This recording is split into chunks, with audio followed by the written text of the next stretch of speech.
In the last episode, we looked at how to iterate through the keys on an object to look at the values for each key.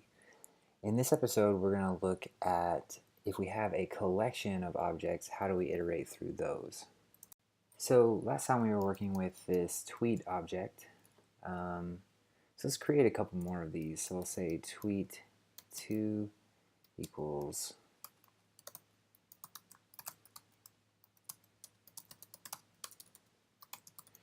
no, it's not content username at Sally, and that's it. And then we'll do tweet3 equals, these are going to be these are engaging conversations here. Yes it is, username at Jimbob, and that's it. So no likes or retweets on the bottom too. So then we want to do something like tweets equals an array, and we'll have tweet, comma, tweet2, comma, tweet3. Let's start by defining a function just on the window. We're not going to get into too much fancy stuff here, but we're going to call function display tweet, and we're going to pretend like we're going to make some kind of basic HTML for the tweet. So we'll just return something like return div, and then we'll have like a b tag, and then we'll just say tweet.username, and then maybe we'll close the b tag, and then we'll have a p tag and say tweet.content, and then we'll just do something like plus, well, hold on, let's do likes. Let's put a space in there, tweet.likes, and just get the retweets at the end.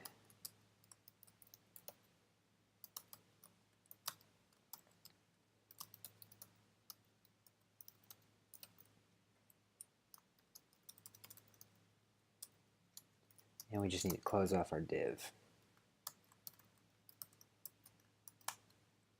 Okay, so now I should be able to call display tweet, and it gives us some HTML. And we could do the same thing with the other ones. I don't have a tweet1, tweet2, and we obviously have a problem with our function. So what we could do is say something like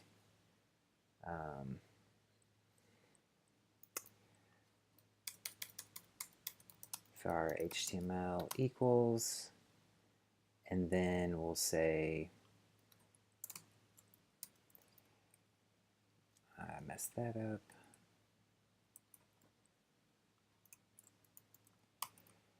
So if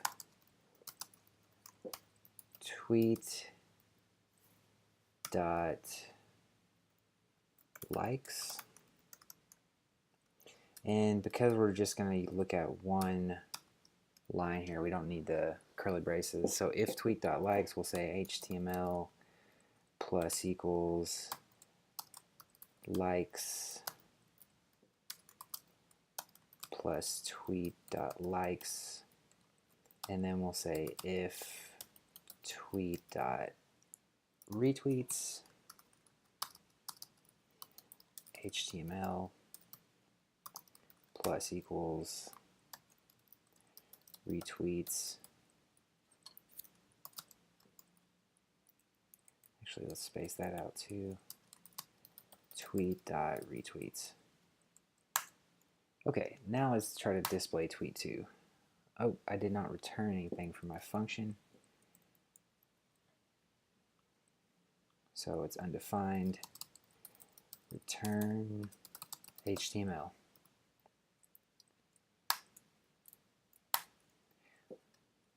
So now, when we display tweet 2, we just get this little snippet of HTML. And I see another problem. My HTML is not valid. So I need to add on plus equals a closing div. It did not like that because I did not put a quote. Now if we display tweet 2, we do have valid HTML in here. And then we can do the same thing for the regular tweet and see that we have all of our other stuff on here.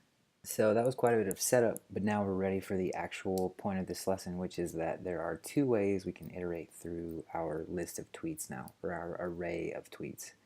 So we can say for I equals 0, I is less than tweets.length, and then I plus plus, which is kind of what we did in the last episode with our object keys. So to start, let's just log out the tweet. And to do that, we have to say tweets and then get the I. And so it just prints out our tweets. And so what's happening here is we're iterating, counting from 0 up to the length of the list of tweets. And we're just accessing it via the square bracket notation like this. Excuse me, like that, and printing them out. So let's say that we want to convert all of our tweets into the HTML that we talked about. So what we could do is we could say tweets for display equals array, and then we could say, let's go up and hit our for loop again. So we could say, as we iterate through, let's tweets for display dot push, which is how you just shove something into an array, and then we'll say display tweets I. So we're calling our display function on the tweet that we're on, and we're pushing that into tweets for display. And then let's look at tweets for display now. So now we have a list of HTML that we could presumably iterate through and display in an actual web page.